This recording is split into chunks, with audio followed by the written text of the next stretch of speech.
IMF ने चीनी की दरामद पर टैक्स छूट देने पर तहफ़्फ़ुज़ात ज़ाहिर कर दिए।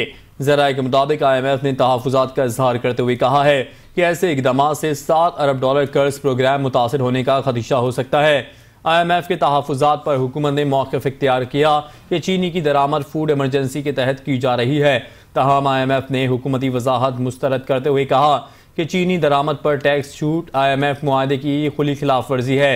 ज़राए का बताना है कि IMF के तहफ़्फ़ुज़ात के बाद हुकूमत ने चीनी की दरामद पर दी गई टैक्स छूट वापस लेने पर गौर शुरू कर दिया है और चीनी दरामद का फैसला मुकम्मल तौर पर ख़त्म किए जाने का भी इम्कान है।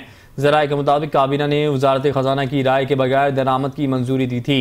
ताहम अब निजी शोबे के लिए दी गई टैक्स छूट वापस लेने पर भी गौर जारी है। वाज़ेह रहे कि मुल्क में चीनी की कीमत तारीख में पहली बार 200 रुपये फ़ी किलो से तजावुज़ कर चुकी है।